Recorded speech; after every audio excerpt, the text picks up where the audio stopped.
बच्चों, आपकी हिंदी पाठ्य पुस्तक मसाकली के अध्याय 13 में संकलित अपराजिता जो एक रेखा चित्र है उसके विषय में आज हम पढ़ेंगे।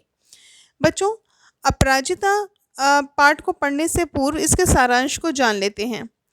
अपराजिता एक ऐसी विलक्षण व्यक्तित्व की छोटी सी लड़की की कहानी है जिसका निचला धड़ बिल्कुल निष्प्राण मांसपिंड मात्र होता है। नियति के इस प्रत्येक कठोर आघात को अति धैर्य व साहस के साथ वो झेलती ही नहीं, बल्कि प्रतिपल प्रतिक्षण भरपूर जीने की उसकी उत्कट अभिलाषा रहती है। साथ ही जीवन में बहुत कुछ करने की उसकी महत्वाकांक्षाएं हैं जो कि वो पूरा भी करती है। साथ ही ये कहानी हमें शिक्षा देती है कि हमारे शरीर का कोई भी अंग अगर हम अपंग हो भी जाते हैं, तो अगर हमारे अंदर जीने की अभिलाषा है, कुछ करने की अभिलाषा है, तो ये कभी भी रुकावट नहीं बनते हैं। इसलिए ये पाठ आप ध्यान से पढ़िए। आगे इस पाठ को हम पढ़ते हैं। लेखिका कहती हैं कि कभी कभी अचानक ही विधाता हमें एक ऐसे विलक्षण व्यक्तित्व से मिला देता है जिसे देख स्वयं अपने जीवन की रिक्तता बहुत छोटी लगने लगती है। यहाँ पर लेखिका का कहने का तात्पर्य यह है कि हम में से ऐसा कौन सा मानव है जो अपनी विपत्ति या कठिन समय में विधाता को दोषी नहीं ठहराता है। हम छोटी छोटी तकलीफ़ों पर भी अपने विधाता को या ईश्वर को दोषी ठहराने लगते हैं।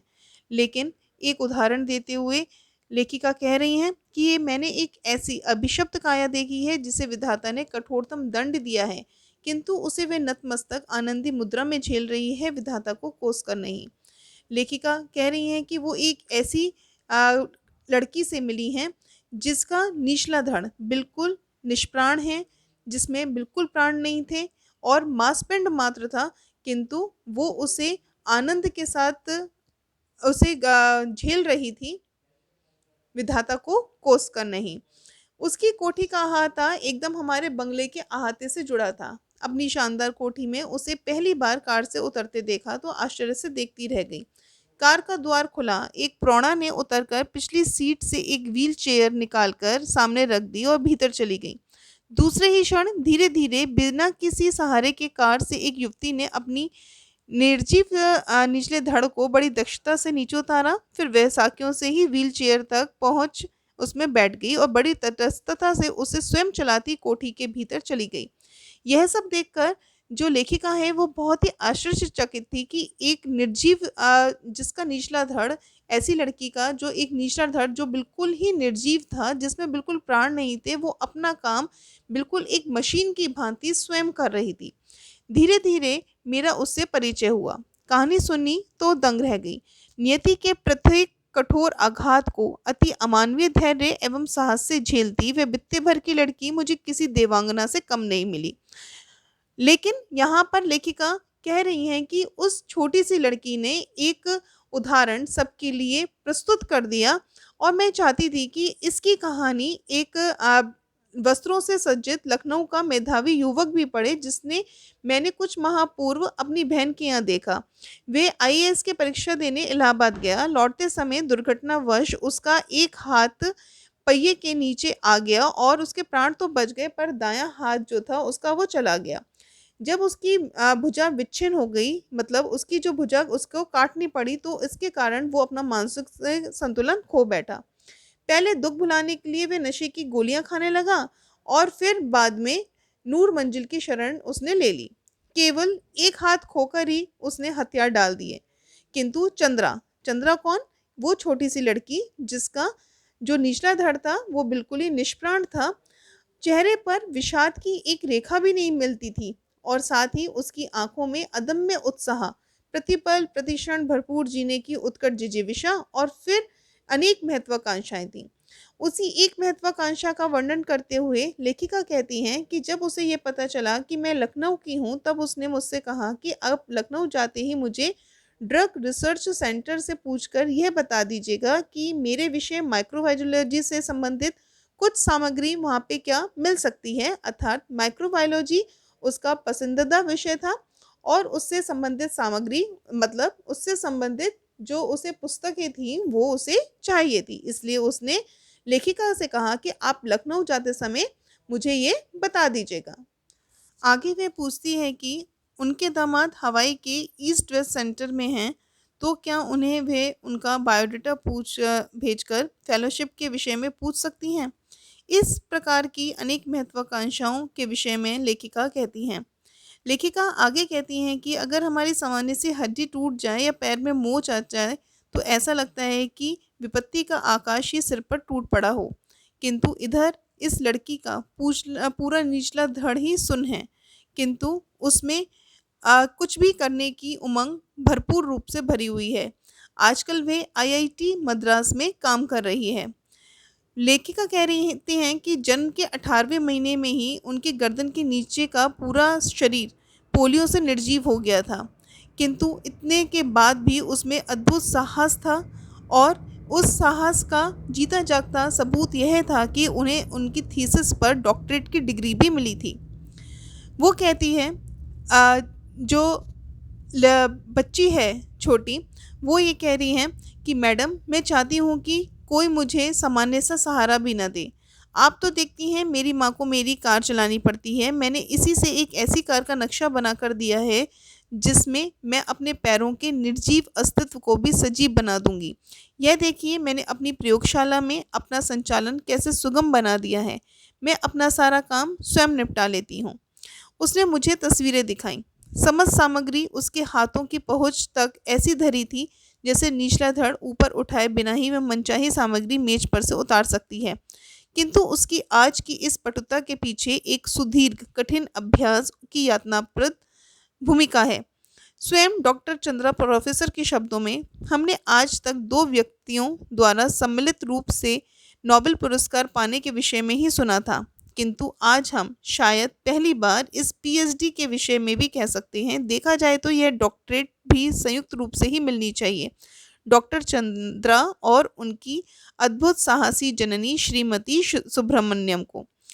तात्पर्य यह है कि जो उसकी माँ थी डॉक्टर चंद्रा की, इस छोटी सी बच्ची, कौन थी वो? चंद्रा। उनकी माँ थी श्रीमती सुब्रमण्यम। वो इतनी साहसी थी कि अपनी बेटी को प्रोत्साहित करने के लिए वो उनके साथ साथ ही पढ़ रही थी, पल पल उनका साथ दे रही थी।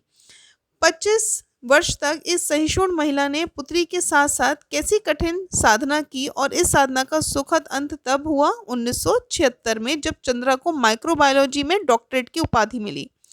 अपंग स्त्री पुरुषों में इस विषय में डॉक्टरेट पाने वाली डॉक्टर चंद्रा पहली भारतीय हैं। अब इसे यहाँ पर जो उनकी माँ है श्रीमती सुब्रमण्यम, उसके विषय में लेखिका को बताती हैं कि जब इसे सामान्य ज्वर के चौथे दिन पक्षाघात हुआ तो गर्दन के नीचे इसका सर्वांग अचल हो गया। भयभीत होकर हमने इसे बड़े से बड़े डॉक्टर को दिखाया। सबने एक स्वर में कहा, आप व्यर्थ पैसा बर्बाद कर रहे हैं। अपने आपकी पुत्री जीवन भर केवल गर्दन ही हिला पाएगी। संसार की कोई भी ऐसी शक्ति नहीं है जो इसे रोग मुक्त कर सके। ये कहते कहते श्रीमती सुब्रमण्यम रोने लगी, किंतु आगे वो कहती हैं कि इसके भयानक अभिशाप के बावजूद मैंने कभी विधाता से यह नहीं कहा कि प्रभु इसे उठा लो, इस जीवन से मौत भली। मैं निरंतर इसके जीवन की भीख ही मांगती रही। केवल सिर हिलाकर ये इधर उधर देख भर सकती थी, ना हाथों में गति थी ना पैरों में। फिर भी मैंने आशा नहीं छोड़ी। एक ऑर्थोपेडिक सर्जन की बहुत ख्याति सुनी। वहाँ डॉक्टर चंद्रा को लेकर उनकी माँ गई। 1 वर्ष तक कट साध्य उपचार चला, और वो कहती हैं कि एक दिन स्वयं ही उसके ऊपरी धड़ में गति आ गई। हाथ हिलने लगे और नन्ही नन्ही उंगलियां उसे बुलाने लगी। निर्जीव धड़ को उन्होंने कहा कि मैंने सहारा देकर बिठाना सिखा दिया। जब वो 5 वर्ष की हुई तब मैं ही उसका स्कूल बनी, मतलब उसे शिक्षित करने का कार्य उसकी माँ ने ही किया। और जब वो उसे शिक्षित कर रही थी तो उन्होंने देखा कि जो उनकी पुत्री की जो बुद्धि है वो बहुत ही विलक्षण है, तो उससे वो चमत्कृत हो उठी। इस कारण से वो बेंगलोर के प्रसिद्ध माउंट कार्मेल में उसका प्रवेश दिलाना चाहती थी, लेकिन उस कॉन्वेंट द्वार पर उस अपनी पुत्री का जब वो प्रवेश दिलाने गई तो उन्हें बहुत ही कठिन परेशानियों का सामना करना पड़ा। वहाँ की मदर ने उनसे कहा कि नहीं मिसेस सुब्रमण्यम, हमें आपसे पूरी सहानुभूति है, परंतु आप ही सोचिए, आपकी पुत्री ही व्हील चेयर लेकर कौन पूरे क्लास में घूमता फिरेगा। तब सुब्रमण्यम कहती हैं कि आप चिंता ना करें मदर, मैं आपसे उसके साथ रहूँगी। और फिर पूरी कक्षाओं में अपंग पुत्री की कुर्सी की परिक्रमा वे स्वयं करती। वे पीरियड दर पीरियड उसके पीछे खड़ी रहती। प्रत्येक परीक्षा में सर्वोच्च स्थान प्राप्त कर चंद्रा ने स्वर्ण पदक जीते। बीएससी किया प्राणीशास्त्र में, एमएससी में प्रथम स्थान प्राप्त किया तथा बेंगलुरु में प्रख्यात इंस्टीट्यूट ऑफ साइंस में अपने लिए स्पेशल सीट भी अर्जित करी। केवल अपनी निष्ठा, धैर्य एवं साहस से 5 वर्ष तक वो प्रोफेसर सेठना के निर्देशन में शोध कार्य भी करती रहीं। इसी बीच माता पिता ने पेंसिल्वानिया से व्हील चेयर उनके लिए मंगवा दी, जिससे डॉक्टर चंद्रा स्वयं चलाती हुई पूरी प्रयोगशाला में बहुत ही सुगमता से घूमने लगी। यहाँ पर जो लेखिका के हैं वो कहती हैं कि उसे देखकर, डॉक्टर चंद्रा को देखकर मुझे राणा सांगा का स्मरण हो आता है, जो कि छत विशत शरीर होते हुए भी आभामंडित भव्य मुद्रा धारण किए हुए थे। मैडम, आप तो लिखती हैं, मेरी ये कविताएं देखिए, कुछ दम है क्या इनमें? वो डॉक्टर चंद्रा किससे कह रही हैं? शिवानी, जो कि लेखिका हैं, उनसे कह रही हैं। मैंने जब वे कविताएं देखी तो आंखें भर आईं। जो उदासी उसके चेहरे पर कभी नहीं आने पाई, वह अनजाने में उसकी कविता में झलक आई थी। फिर उसने अपनी कढ़ाई बुनाई के सुंदर नमूने दिखाए। लड़की के दोनों हाथ जैसे दोनों पैरों का भी काम करते हों, निरंतर मशीनी खटखट में चलते रहते हैं। यहाँ पर जो लेखिका हैं वो ये कहती हैं, वो लड़की जिसका निचला धड़ बिल्कुल निर्जीव था, वो एक पल भी अपने ऊपरी धड़ से शांत नहीं रहती थी।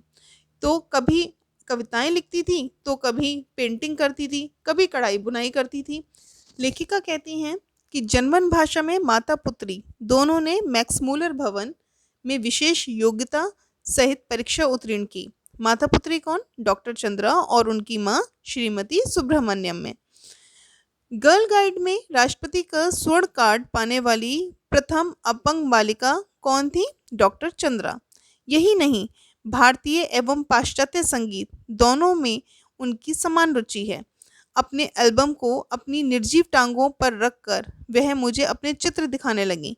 पुरस्कार ग्रहण करती डॉक्टर चंद्रा, प्रधानमंत्री के साथ मुस्कुराती खड़ी डॉक्टर चंद्रा, राष्ट्रपति को सलामी देती बालिका चंद्रा और व्हील चेयर में लेदर जैकेट में जकड़ी विसाखियों का सहारा लेकर अपनी डॉक्टरेट ग्रहण करती हुई डॉक्टर चंद्रा।